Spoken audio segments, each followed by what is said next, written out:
start recording. So thank you all for joining. So I said that the function takes in three arguments. The function takes in three arguments. The x is the exponential you want to calculate. Es is the error. Then max it is the maximum number of iteration because it's an infinite series. So you can't keep going on forever. So you're just telling the program when to stop, basically. So the reason why we have these two is that you have a do loop. We did a do loop in the last class. So the do loop, like I said, is an infinite loop. It will keep on going on and on and on. The only time it's going to stop is if there is a condition within the loop. If there is a condition within the loop that tells it to stop. And the condition within this loop that tells it to stop is if the error we calculate is less or equal to the estimated error. So in essence, when you are calling this function, when you want to use this function, this is the way you call it. Okay, if is the exponential of 2, I'll put 2 here.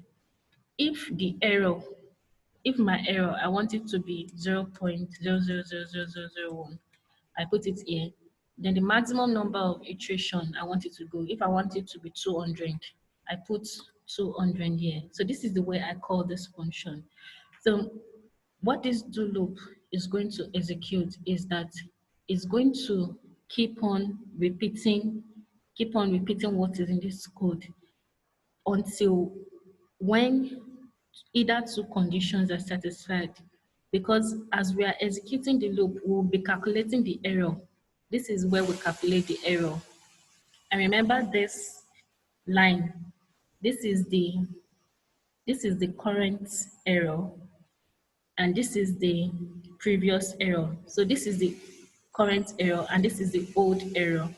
So this is the line where we calculate the error. So we are saying that you should keep on adding terms to it. But if the error you calculated is less than what is in this value, ES, or if the number of iterations is greater than what is here, max it, then you exit the loop. That's why you have these two. Otherwise, you can just simply use one argument for the function. But we want to set a parameter whereby we want to stop our iteration. So we are saying that if the error is less than this value we put in here, or if the number of iteration is greater than the number we put in here, then you exit the loop. That's what is simply saying, you exit the loop. So what's this function doing? Like I said, this function is calculating the exponential of x, but it's using the Maclaurin series. So the first thing is that you have some initialization. This variable is to set, first of all, you are going to start with 1, then you keep incrementing. So this is the first iteration, which is 1. So you start from 1, then you keep on incrementing. So that's why you have ITAR is equal to ITAR plus 1. So you keep incrementing when you want to go to the next step. This solution is just the initial, the first term. Remember in the Maclaurin series, the first term is 1. The first term is 1. So that variable, we just set it to 1, being the first solution we got. I think there's a question. Okay, Ma, does that means that you know the ES before you start programming your code? Yes, yes. The answer to your question is yes. It's not that you know the ES. The ES is the estimated error. It's not that you know it. You are setting the value. You are saying that, okay, I don't want the error to be above this value. I want the error to be below or exactly at this value. So the answer to your question is yes. because you are the one that is going to specify what you want the estimated error to be. So thank you for that question. So this is the first term. Then EA is the error. So we are setting the error. I set it to we set it to 100. 100 is like maximum percent. You know the error is in percentage. So we just say that let's just set it to the maximum error we can get. So we just set it to 100. Then this fact is factorial. And what this variable, the aim of this variable is to calculate the factorial. Because when we are doing the infinite series, you need n factorial. You need to calculate n factorial. So we set this variable to calculate that factorial. And how do we calculate the factorial? We said that the factorial is equal to factorial times iteration. Remember the iteration starts from 1. The iteration is set to 1. So at the first iteration, let me just, because I want to explain how the factorial works. So at the first iteration, the fact is equal to 1 because 1 times 1, because this is 1 and this is 1. So when it goes the second iteration, this is 1 while this is 2 because this is 1. This is 1 while this increments to 2. So this becomes 2. 1 times 2 is 2. So you have to, so in essence, 2 factorial. 2 factorial is equal to 2. So the next iteration, fact is 2. Then the iteration increments to 3. So 2 times 3 is 6. And 3 factorial is equal to 6. On the next iteration, this is 6. And this increments to 4. So 6 times 4 is 24. So 4 factorial is equal to 24. So this variable is to calculate the factorial. So this was just, let me delete it. This was just for illustration. Then when you calculate the factorial, you calculate this. So this is basically the Maclaurin series. So the Maclaurin series is the first term or the current solution, then multiplied by x exponential I. So x exponential I, which is the current term, then divided by factorial. So this is the factorial. So this is basically the Maclaurin series. So when it goes in the first iteration, it does 1 plus x raised power of 1 divided by 1 factorial. When it goes in the next iteration, it does um, 1 plus, uh, because this solution, it keeps incrementing. So that's why we have solution is equal to solution plus this. So this was the previous solution. Then you simply add the next term. I think there's a question. Does that mean that, map, does VBA execute based on order you write the code? Like I write the code for the first iteration before that factorial. Yes, the order in which you write the code is very important. So you need to write it in order, because if you don't calculate this one, if you don't do this, if you don't write the statements before you do this, then obviously it's going to be using the previous factorial, and definitely your answer is going to be wrong. So the order in which you write the code is important. So this is the code. Then after that, you increment, you go to the next term. Then this condition is just for you to, just so that this symbol is if the solution is not equal to. So in Visual Basic, we use this less than and greater sign um, for not equal to.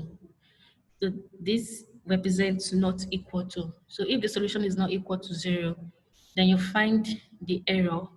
Then if the current error is less than this value you set, then you should go out of the loop. You should enter the loop, then exit the do loop.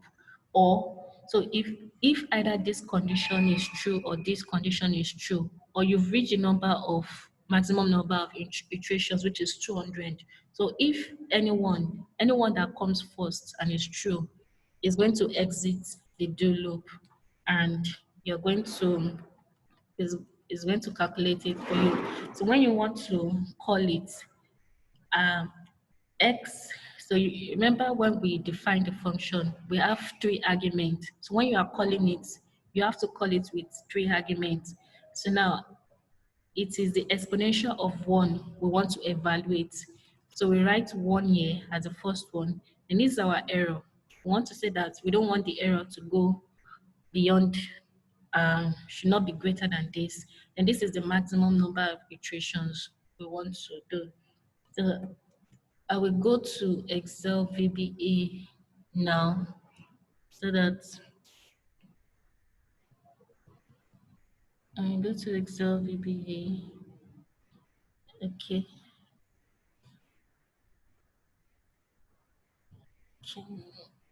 Let me.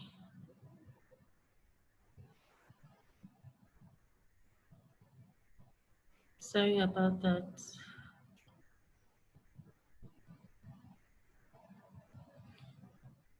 Okay, so let me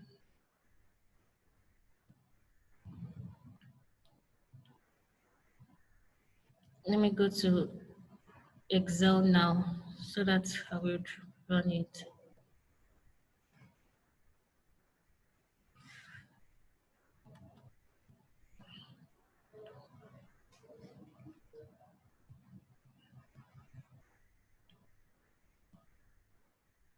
Okay, so I want to use the function now. So this is where I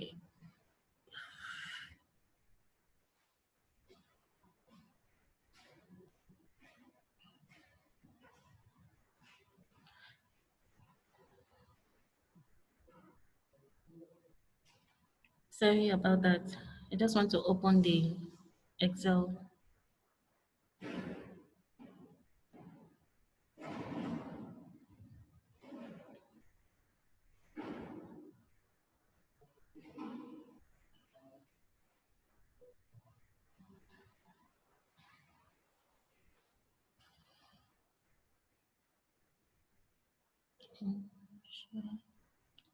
All right, so I'm in Excel. Can you all see my Excel screen? Sorry. Can you see the Excel screen?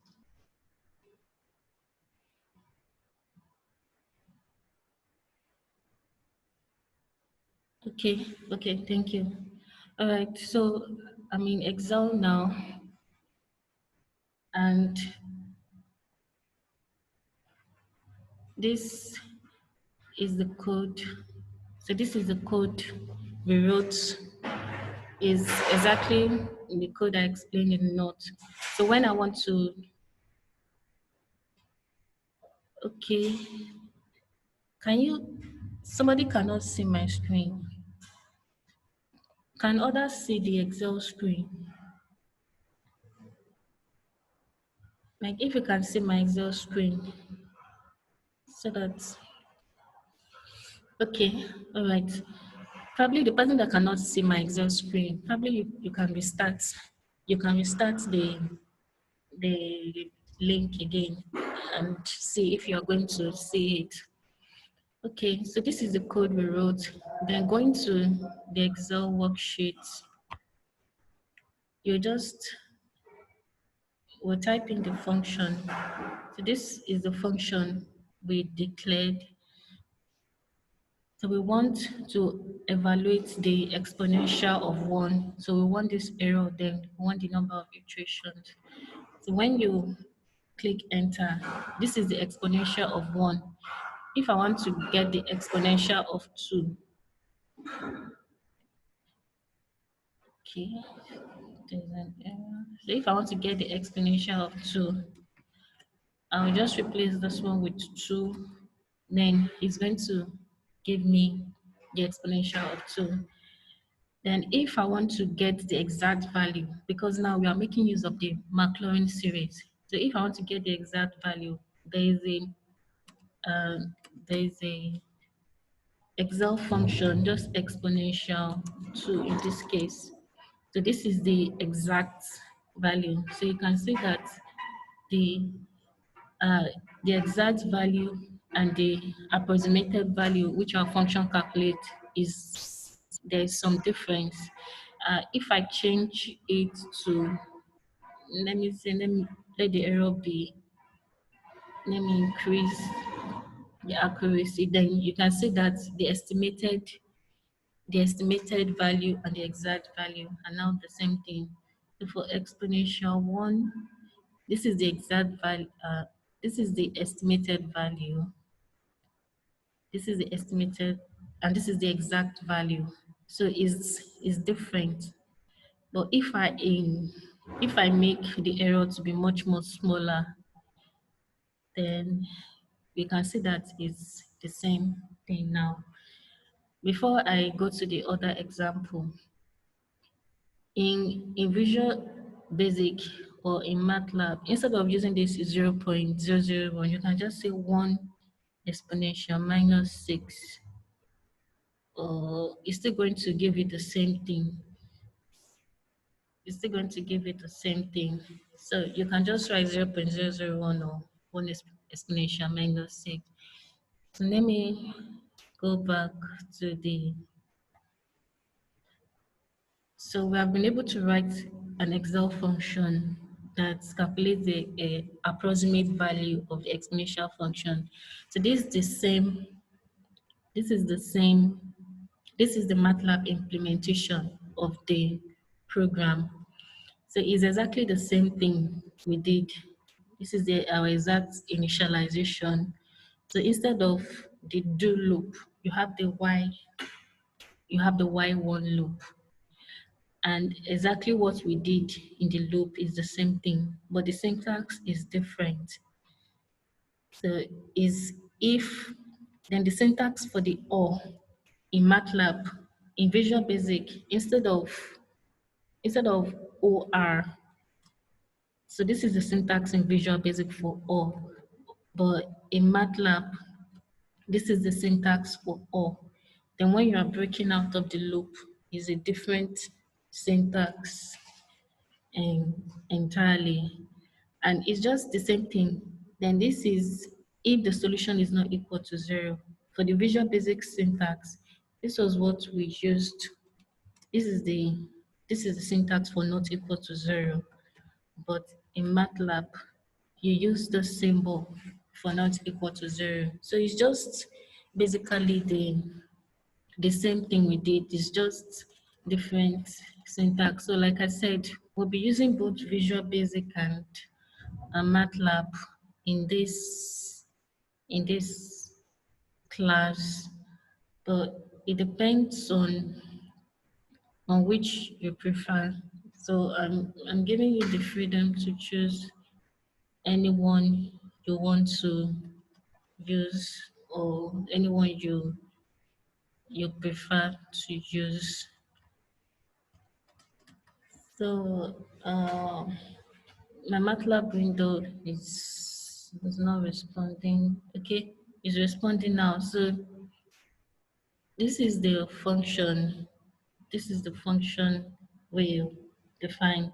So you just define a function. Then another difference between the MATLAB and the Visual Basic is that this function we defined, it returns three values. V is the solution for the exponential. EA is the error. It returns the error it was able to compute. Then ITAR is the iteration. It returns the where it stopped. Remember, when we are calling it, we need to specify this. We need to specify the error, and we need to specify the maximum number of iterations. But our condition says that if either this or this is satisfied, then you should leave the loop. So definitely, it may not get to the maximum iteration. So we are returning this for us to know when, at what time we're able to stop. And we're returning the error. We want to know the exact error. So though we specified it here, but we want to be very, very sure that we're able to get the exact error we specified when we're defining it. So when you want to call it, you use, it's almost the same syntax with what is almost the same syntax with what we used in Visual Basic. So on the command window, you type in the format long simply means that you want these variables to be to be selected as long. So we have the short, we have different variable types.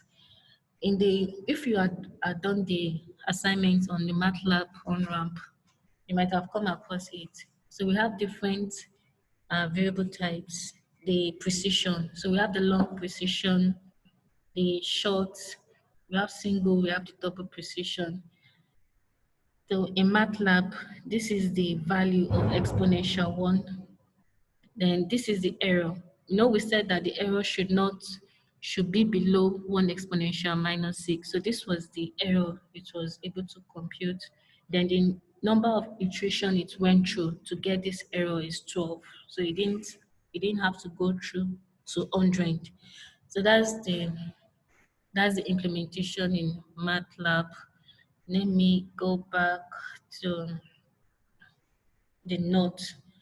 Then if you want to calculate because this is the MATLAB function to calculate the exponential of 1.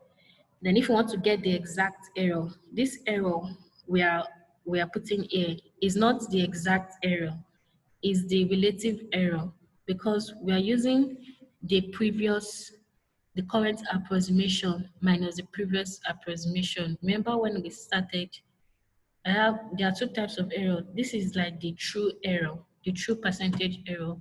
Then this is the actual error. So in cases when you know the exact value, the true value, you use the true value. But in cases where you don't know the exact value, you just say the current approximation minus the previous approximation. So in this case, the current approximation, because we are using this series, it can be the current approximation. If you are calculating, if you are using 5 terms, this will be the current approximation. That's from this to this. Then the previous approximation will be the summation from this to this. So you are saying the difference between the current approximation and and the previous approximation to calculate the error. It was this estimated error we use. So this is the estimated error, and this is the true error. So if we want to actually know the true error, we know that this function will give us the exact value. Then to calculate the true error, we use the formula. So that's the representation of the exact error in MATLAB. Let me go back to MATLAB and just, so when we just copy, since I already have it here, then in MATLAB to get the true error. So this is the true value. So the error, the exact error or the true error is given by this. So let me go back to let me go back to the notes. Okay, so now we are dealing with errors. So errors could arise from different means. So One error could be due to subtractive cancellation. So subtractive cancellation results when we are subtracting very large numbers. I want to use the example of the roots of a quadratic equation. So we know that we all know this formula. This formula is the root of a quadratic equation. And we are going to write a function that calculates the roots. We're going to write a program that calculates the roots of a quadratic equation using this formula. So there are errors that could arise as a result of that. And one error is, for instance, we are going to use this example. And in this example, and in this example, let me go back. In this example, A is equal to 1, B is equal to this, then C is equal to 3. So the error is going to arise as a result of this, because if you want to find the root of a quadratic uh, equation using this, so uh, B is 3000 point 0.001 squared, then 4AC. So this will give you 12. Then B is 3000, then A is 1. So if you are to do this, calculation, you can see that here, this is going to round off to a very, very large number. And this is a very, very small number. So because you are subtracting a very, very large number from you're subtracting a very small number from a very large number, there's going to be an error. So using this quadratic equation, this is the standard equation to get the roots. But because of the parameters we have, there will be an error as a result of that, which we are going to be looking at. But a way to minimize this error is to use this equation to get the roots of the quadratic equation. So this is the most common one that we normally use. But actually, this equation and this equation, they're actually the same thing. What we did is just to for the original equation, just multiply the numerator and denominator by b plus or minus square root b squared minus 4ac. So when you do that, you would arrive at this equation, and is this equation is actually equal to this, because this will cancel out, and 4ac divided by 2a is minus 2c, and you're going to arrive at this equation. So this is the equation we normally use to get the root of a quadratic equation. But in order to minimize that error, this alternative formulation is going to make the error to be minimized. So we're going to write a program. We're going to write a program to calculate the root of the quadratic equation given these parameters. Then we know that the true roots are this. So we're going to write the function. Then we're going to calculate the error because we know the true root. So we want to compare the difference between the value we got and the actual root. In order to do that, we are going to create a function. So we are going to use the Visual Basic, Excel Visual Basic we're going to start with Excel Visual Basic. So we are going to create a subroutine. So previously we're always using, okay, I think there's a question. Okay. Ma, please, does it mean that both equations will give you close answers? Close answers, yes. Both equations are are correct, and we are going to, both equations are correct, but equation, the first equation, which is this one, is actually the equation we normally use. But this is also, you can also use this equation, and I just proved it here. So when you are going over the notes, just look at it again. And okay, another question: is it possible to do a manual example for better understanding of the terms? Okay, all right, okay. Uh, for the manual example you're asking of, we are going to, these are the parameters, right? These are the parameters. I will not be able to do that now in this class. Maybe when you are going over the notes, you'll try to, you can do it on your own.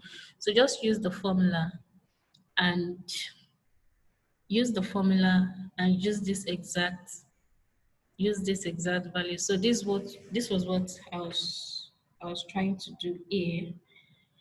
And I'm still going to explain why it's going to give you some errors if you use this formula.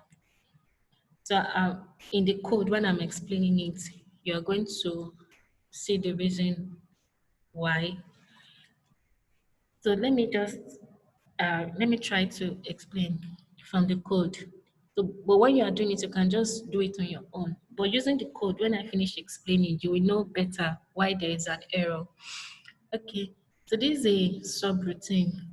We are not using a function now because previously, anytime we want to use when we want to write the code in Visual Basic, what we do is to write a function. Like for this is a function, then you end function.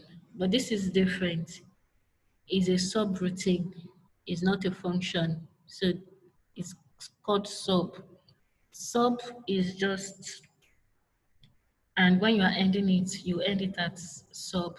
Subroutine is actually similar to a function, but it's just that the difference is that if you want to, for a function, you have to call it in the Excel Visual Basic application.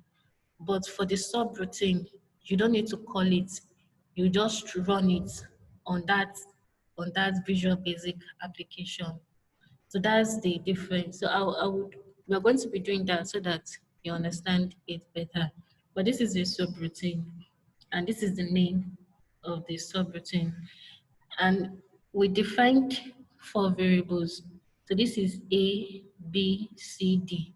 So A is the same thing as the A you have here, the B you have here, the C you have here. Then this D is the result of the square root of B squared minus 4AC. So we defined it as single. Single is a kind of precision value for floating point numbers. So basically, floating point numbers are numbers that have, I think there's a question, can the name of the sub be anything, or that is default? The answer is that it can be anything. It's just like the question you asked in the variable name. You can name your variable anything. So it can be anything at all. It can be, let me call it quadratic. I can change it to quadratic. Quadratic is still going to be the same thing. So it's just that you have to give it a name. That's the most important thing. There has to be a name, and the name it can be anything. Okay, so you have this single precision value, and single is used to represent floating point. Is used to represent floating point. So we have this. This is a floating point number because it has decimal fraction. So we have different precision. You have the single precision and we have the double precision. So we are using two cases now. The first case is when we define all this as single precision. And single precision definition is 32 bits. So the number of significant bits or decimal points it can hold is limited. So it's just 32 bits, but double precision is double the size of this. So if you define A as single, the computer can just represent it as, I'm just giving an illustration as this. But if you define it as double, the computer is going to represent it, it's going to use more decimal points to represent it so that it's much more accurate. So we have two cases. The first case is when we use the single precision, so the decimal points are limited. Then the second case is when we use double precision. And as we are going to see, the double precision is better because when we are doing this, this square is going to give us like 9 million, because somebody was saying that let's do it manually. Okay, let me try. So when you do this square is 9 million dots. If I should get the number of 9 million dots, 00001, if I'm correct. So you need to do this, and this, if you represent it as a single, that's 1, 2, 3, 1, 2, 3, 4, 5. So 1, 2, 3, 4, 5, 6. So this is it. So if you define it as single, this this this last value may actually be lost in the process because you are defining it as single and not much decimal points is covered. But if you define it as double, then this one is going to be captured in the programming. That's when you're writing the programming. So we have two instances. One is that we define all the variables as single, which is going to result in error, as we would say. Then we define it as double. Then we are going to use, for the two cases, we are going to use the normal formula. But for this x1r, we are going to use the new formula we derived, which is this one. So basically, this is the definition. So yeah, we are setting the variables A, B, and C in our question. Then we're getting D, which is B squared minus 4AC. Then we calculate X1 and X2, which are the roots of the equation. So X1 is plus, then X2 is minus. Then for double precision, so we are defining, because we define A, A, B, B, C, C, D, D, X1, X2 as double. So we are repeating the same thing, but now using the new values. I have less than 1 minute. Sorry, this class is going to be a little bit intense. So I'm going to end the meeting now. Then